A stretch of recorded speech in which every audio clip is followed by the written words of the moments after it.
Yo, what's good YouTube? It's your boy D Money, and 2025 has been a great release of units. I really want to give my props to Legends for how good these releases have been in 2025.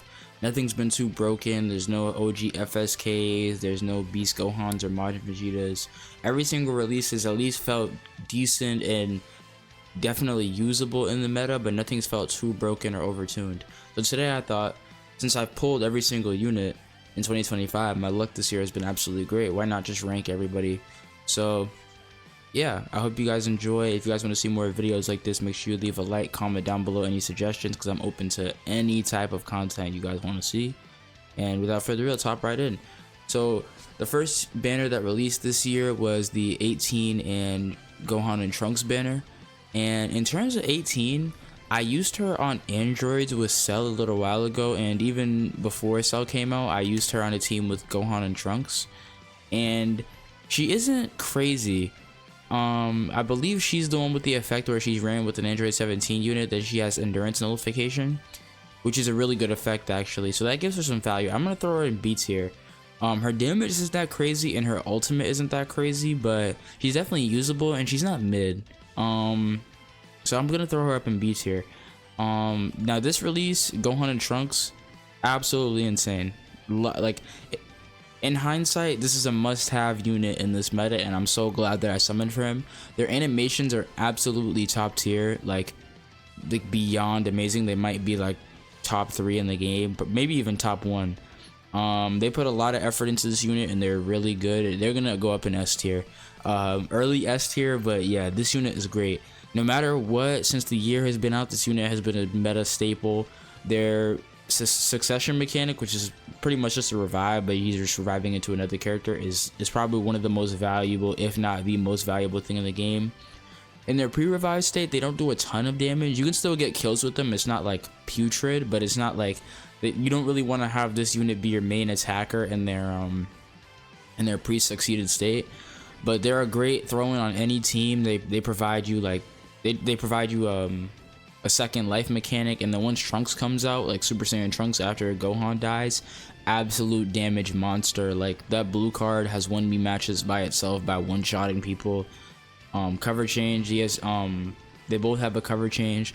Only gripe with this unit is getting cover null in their pre-revive state is kind of hard, but I mean, besides that, like, they're super valuable. I ran them with Cell, I ran them when they came out. They were great in every single place I ran them, so they're going to be in S tier most definitely. I think you guys would agree with that. Next up is Android 17 that dropped with the Zamasu, and this guy definitely had to grow on me. He is used a lot. I was actually grinding God rank yesterday, and I ran into this guy a couple of times, partnered with Cell, and he's definitely valuable. He does a lot of blast damage, he gets cover null, and he gets multiple ultimates. I'm gonna throw him in B tier, but I am gonna throw him up above 18. He's either high B or low A for me. I might move him depending on where my A tier ranks go, but I'm gonna throw him in B tier. Him and 18, they're never like they're good additions on an Android team, but my only thing is they are kind of hard to run just like with the two of them. They're really decent supporting pieces for new releases, but I wouldn't just run him and 18 on a team. I don't think the damage output is good enough. Now next up is the LF merge Zamasu. Now this guy, upon release, everybody was hating on him. When he released, I didn't think he was that crazy, but I'm someone who plays Proud Battle, and if you know, you know. In Proud Battle, this guy is an absolute monster. I don't know what it is about Proud Battle. Usually I can put my finger on it, but I really can't, because I don't know if it's just like less HP buffers, or if it's his disrupt is really hard to deal with, because there's no, usually most units only have like limited disrupt, but his disrupt is literally every time you fill up his gauge, he just uses it. So if you can fill up his disrupt, get a combo, and then not use his gauge offensively, and then just keep being able to use it defensively, this guy is a monster. His damage is absolutely it's great. Like, people hated on this guy when he came out, but if in Proud Battle and even in some standard formats, like, he is very valuable. He's strike based too, so he's a good counter to Majin Vegeta and other yellows like Beast Gohan. He comes out, he can't ult Beast Gohan, but his damage will force a Beast Gohan to have to switch. And yeah, he's a very valuable unit. And his animations are really good. I'm gonna put him in A tier. Next up we have the free-to-play Piccolo. Not much to say about this guy. I never even used him or saw him in PvP. I'm assuming that he's just mid. Like, he might be usable if you have no other option, but regen's not really a team. No one's running Super Warrior, no one's running the Mecha, and he's just gonna have to go into C tier. Next up is this Trunks, this Super Trunks LF. I mean, not LF, just that dropped along LF instant transmission Goku, and this guy, he's probably gonna be A tier for me too, but he could go in S tier. I used to be running Proud Battle hybrids before I started running Future Androids and now Daima. But this Trunks was really good. I didn't think he was gonna be that good. I remember reacting to the reveals and stuff on my channel. If you guys want to go see my initial reaction, and when I heard that he, after receiving an attack, gets Nullify Endurance, I already knew he was gonna be crazy. But on top of that, he has Feint. He does really good damage. Not much of a card draw speed unit, mostly just like a retaliation unit. After you get hit, if you can get a combo with Trunks, it's gonna do a lot of damage. You can hope for that Feint, but he does his job extremely well. He has endurance. He's red, so at least when he dropped, not as much now because of Super Saiyan 4 Daima Goku, but when he dropped, like, pretty much yellows and greens are running run unchecked, and if you build this guy correctly with some decent HP, maybe give him a Zenkai buff, he was a wall, like a unbeatable wall you couldn't get past. And he restores health every time he gets hit. So on top of that, he was just a monster to deal with on the Future team, on the Cell Saga team, and even on the hybrid team. No matter where you ran him, he was really great, and he's still pretty good. He's still on boost, I believe. So I mean, as long as you can duck the blues, he's pretty good. So yeah, he's gonna be an A tier. Next up is IT Goku, and now IT Goku, here's the thing: he's not bad, but my problem is just he's not necessary on any team. There's no meta team right now that needs IT Goku. Like, the thing is, right now the Daima team was good, but even before that, when he dropped, like, people were really running hybrids or maybe movies, and he's purple, and he's an absolute piece of glass plywood on defense. Like, he has no endurance, no nothing. If you're not vanishing with him and he gets hit, he's just useless. He does really good damage. He's annoying with the AoEs, especially with the new battle system, so he's not useless. But I don't know, he's just not necessary in the meta at all. He's not bad, but he's not necessary. So he's kind of in the same situation as Cell in 17. I'm gonna, like, he's either a low A or high B.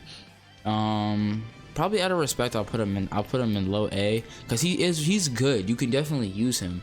I'm just saying that, like, on all the best setups, he's not on any of them. Maybe, like, I remember there was a setup where you could run him and Ultra FSK and maybe like Cell, or people were doing certain setups with like him, Trunks, and FSK. I mean, yeah, Ultra FSK, but I don't know. Like, I summoned on him. I have him 8 stars, and he's been in my box ever since. I haven't used him in like a month since he came out initially. There's just really just no need. There's probably better options too. So yeah, I'm gonna put him in A tier. Next up is this blue free-to-play second form Cell, and I fought him once in PvP and I one-shot him. So yeah, he's gonna go into C tier. Not really much to say about him either. Not the greatest not the greatest unit, but that's to be expected with free-to-play units. I mean, anywhere above rank 50, you probably don't want to be using a free-to-play unit.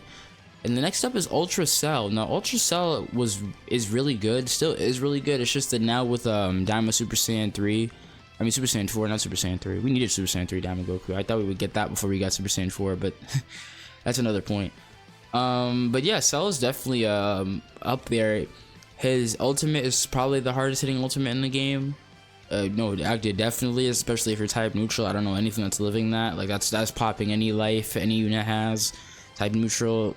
Unless you, well, if you have combo comp, but like a strike into an ultimate that's neutral is probably killing anything in the game, I'm not gonna lie. And yeah, his gauge is insane, his damage is insane. Yeah, he nullifies endurance at all times, so you don't gotta worry about units like Trunks, as I mentioned before. And who else has endurance? Like Majin Do, there's like Majin Vegeta. Like, there's a ton of units that were running around before with endurance that this guy just doesn't care about. So yeah, Cell's another S tier unit that came out this year. I don't know if he's number 1 anymore, but he's definitely up there with the rest of with Gohan and Trunks. He's definitely above Zamasu. That's another problem with Zamasu, is he kind of was replaced by this guy. I feel like unless you're running Proud Battle, there's no real reason to run Zamasu over Cell, so that kind of separates the two. And now we have the monsters, the team I'm using right now, all these Daima characters. Now, first up is Majin Ku, and Majin Ku, I don't know if this is glazed. You guys might think it's glazed, but he's an S tier, and he might even be up. He might be even like top of S tier right now with the units that we have up here. I was able to achieve a 20 game win streak running Majin Ku, Super Saiyan 3 Vegeta, and Super Saiyan 4 Daima Goku up in like top 3K. This dude literally turns the game into like a Russian roulette of paralysis.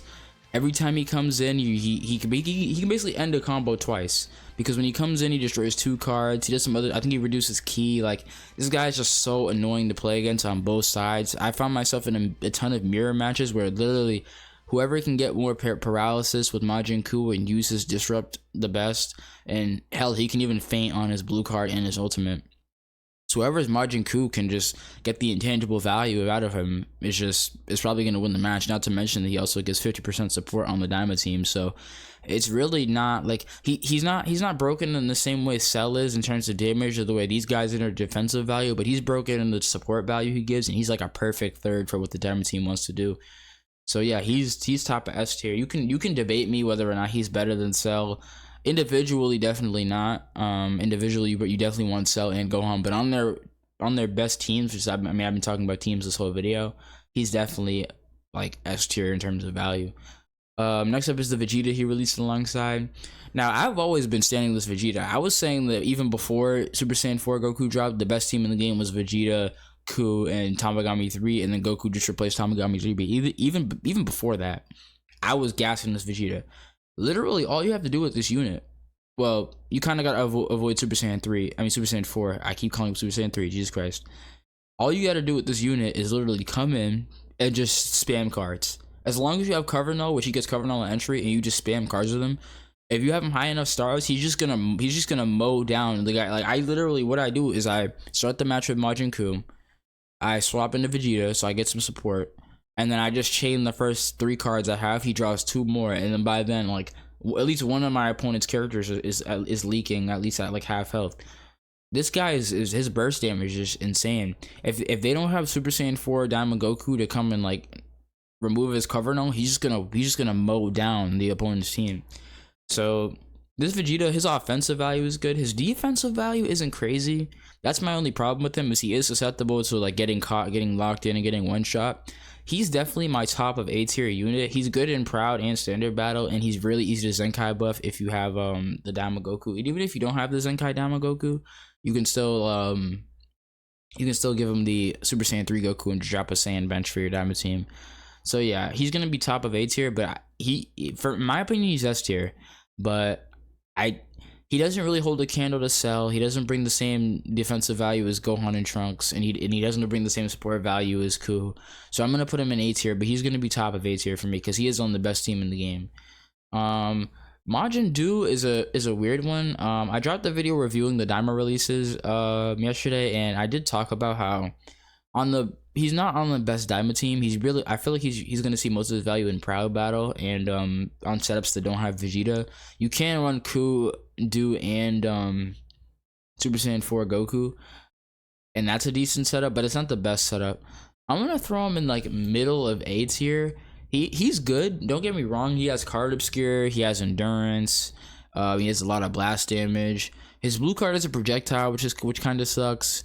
But his ultimate hits hard. He definitely hits hard. The only problem is that Daima's a very strike based team, and he's like a range unit. The only other range unit on the team is, I believe, Glorio. Everybody else is either strike based or like support based, so he's not really at his maximum potential on the only team he could be run on. So I'm gonna throw him in mid A. He's definitely good. He's definitely usable. He's still a great unit, but I'm gonna throw him in A tier. And then last but not least, we have your boy himself, the most recent release, Super Saiyan 4 Daima Goku. And yeah, he's the best unit in the game. Some people might argue Cell, but in my opinion, it's not really close. On their best teams, if they're running like an Android team with Cell or a future team with Cell versus a Daima team with Super Saiyan 4 Goku, Ku, and Vegeta, I don't think it's really close. Obviously it's going to come down to who's the better player, but between Ku supporting these 2 guys, which this guy on his best setup, he's also going to have indestructible, he's going to have his crazy damage, he's going to have his blue card, he's going to have his lock-in if he's last man standing. I don't think Cell really really has any answer for this guy. Not really. Because even if Cell gets type neutral, like the scenario I'm seeing is you're comboing with Cell, and then you bring in this Goku, and then if Cell gets his type neutral off, you can swap to another unit, and then all these Daima units have blast cover changes. So while Cell is blasting you, even if you swap out of Goku because he's type neutral, you can swap into another one of these units, or just back to Goku if his sub counter down, and then it's so easy. Not to mention this guy has a double cover change 3 times for strikes and blasts. So it's just, I don't know. I don't really think it's close. I think he's the best unit in the game on his current setup. If he's not on Daima, I could see him going like lower, maybe down to A tier. But I haven't really ran into many people running him off of the Daima team. The Daima team is probably the best team in the game. And yeah, he's the best character on the best team in the game, so he's got to be the best character in the game. That's just simple. But yeah, this is how I'm ranking the 2025 characters that have came out so far. All these releases have been good, at least the summonable ones. All of them have definitely been usable, and we haven't had any like Super Vegeta so far. We thought Zamasu was, but in my opinion, Zamasu is definitely valuable. It just took some time for people to see his value. But yeah, let me know what you guys think in the comments below. Let me see if you would change any rankings inside the tiers, and let me know if you guys want to see any other tier list style videos. I've been playing the game for literally since it came out, so any type of tier list you guys want to see, if you guys want to hear my thoughts, then just let me know. But yeah, like I said at the beginning, like the video if you guys enjoy. Make sure to subscribe. We're trying to grow, trying to hit 5K probably by at least the middle of the year. And yeah, D-Money out. Peace.